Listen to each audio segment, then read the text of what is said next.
Hey everyone, how's it going? So what are we working on now? Well, we have a 2001 Toyota Tundra that came in and we did a timing belt on it. Test drove it, everything was fine. Parked it. Customer came to pick it up, wouldn't start. Okay, so this was at the end of the day. Everybody had already left. Next morning, go out to it, starts right up. Test drove it, everything's fine. No codes, no nothing. Okay. So we park it in the back here. Tried it several times throughout the day. No issues, no problems. Customer comes to pick it up. Won't start. What the heck's going on? Crank but no start. Okay. Start messing with it, and like it would start and stall, start and stall, start and stall. But like running really rough, running terribly actually.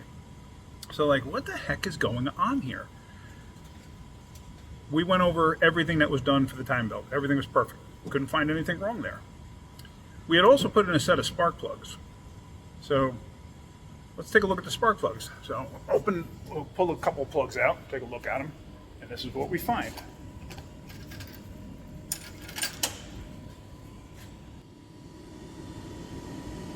These are brand new. They don't even have 50 miles on them.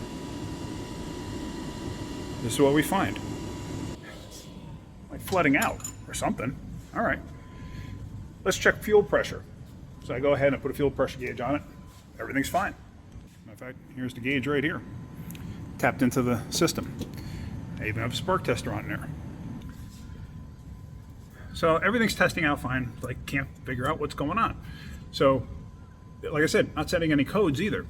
So go ahead and take a fuel sample. Check it out. Everything's fine. All right, I deadhead the pump just out of curiosity, which means I basically run the pump directly into the gauge without the vehicle in line, so to speak, just to see what the pressure is. It's going up to 70, which is good. It's what it should be doing. All right, I can't understand what's going on here. Check the mass air meter. These had a history of, issues with the mass air meter. So let's check that out. On these, if you disconnect the mass air meter and all of a sudden it starts and runs fine, your problem is your mass air meter.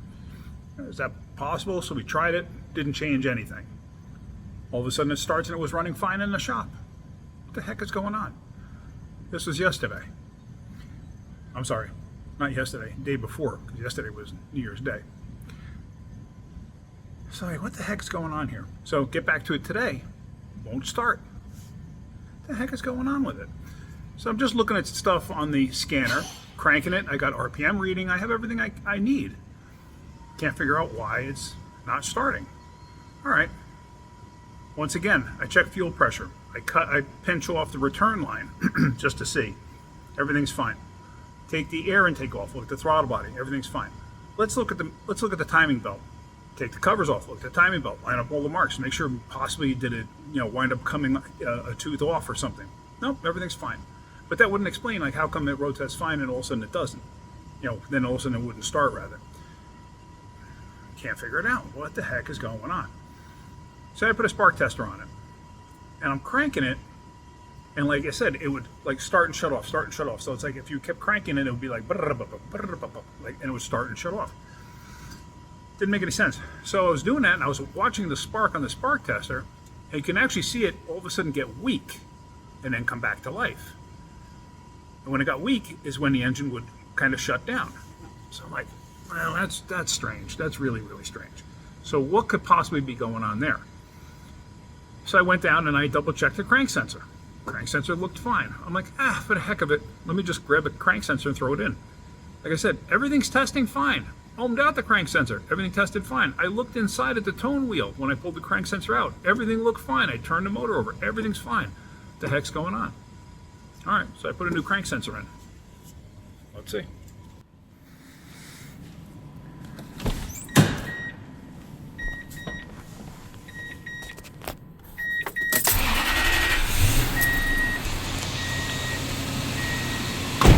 Now it starts and runs fine.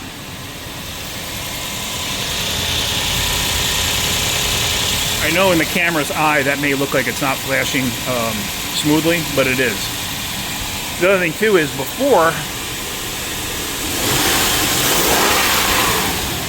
when it was running and you revved it up, it almost sounded like it was running out of fuel, like it would pop through the intake and stuff like that. So just very, very strange. Never actually seen a crank sensor do this before. It was just more of like an educated guess to get to this point. So what I'm going to do is I'm going to take my fuel pressure gauge off of this thing. I'm going to take the timing light off, or not timing light, the spark tester off of this. I got to put a shield back on underneath, and then we're going to road test this. I want to make sure everything's okay. But it's weird because before, like I said, during the road test, everything was fine. So just a very, very odd situation here. So let me get this apart so I can take this thing on a road test. In case you're wondering, there is the crank sensor. All right, so this thing runs flawlessly now. Before, I mean, it ran good when it ran. You know, thought it was a little lacking on power, but now it runs really good and it revs up really good. Like before, it just, I mean, I didn't really think it was an issue before, but I can feel the difference now. So it's amazing what a crank sensor could do. And the fact that it didn't set any codes at all in regards to the crank sensor kind of blows my mind. The fact that I was reading RPM, the fact that the crank sensor ohms out okay, it's to the high end of its reading. Like I forgot what the heck they asked for, 1600 ohms. I forgot what it was, but because I ohmed out that and the cam sensor, and it was towards the one end of the scale, but it's still technically within specs. So, you know, when I saw the spark acting kind of weird, I was like, man, you know what? I've seen crank sensors do this on Chrysler 4.7s and 3.7s, because that's what I'm used to.